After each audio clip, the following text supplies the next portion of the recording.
ఆ drugs case మీద ఏదైతే పూర్తిగా చెప్తా ఉన్నారో చాలా హాస్యాస్పదమైన విషయం ఏంటంటే అసలు ఆ కంపెనీనే ఇప్పటిదాకా ఏదైతే డ్రగ్స్ ఇంపోర్ట్ చేశారంటా ఉన్నారో వాళ్ళనే ఇప్పటిదాకా సిబిఐ వాళ్ళు ఇంపోర్ట్ చేశారని చెప్పి వాళ్ళ మీద అభియోగం మోపలేదు. ఏదైతే కంపెనీ ఆ కంపెనీలో నేను డైరెక్టర్ని కాదు, షేర్ హోల్డర్ని కాదు, ఏమీ కాదు.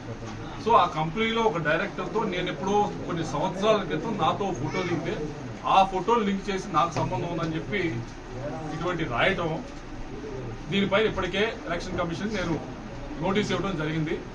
తొందరలోనే పరువు నష్టం దావా కూడా అయిపోతా ఉన్నాను. దానికి పరువు నష్టం దావా నా దమ్ముంది కాబట్టి నేను వేస్తా ఉన్నాను. దానికి సమాధానం చెప్పండి. ఇది మరీ హాస్యాస్పదం. ఎక్కడో నాకు రోజు 100 మంది ఫోటో దిగుతారు. నిజంగా దానికి నేను సంబంధం ఉండుంటే జనవరి 14న అది పోర్ట్లో బయలుదేరిని అంటారు బ్రెజిల్లో.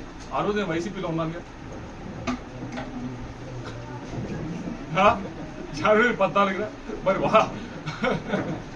అది పాప కంపెనీ వాడికే సంబంధం లేదు.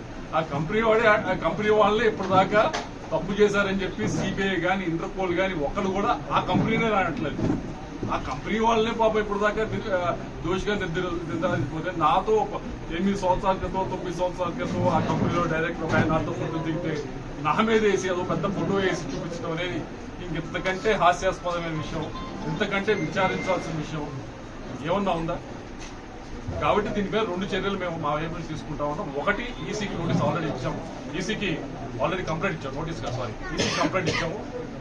రెండోది పరువు నష్ట దావా కూడా వేస్తాం.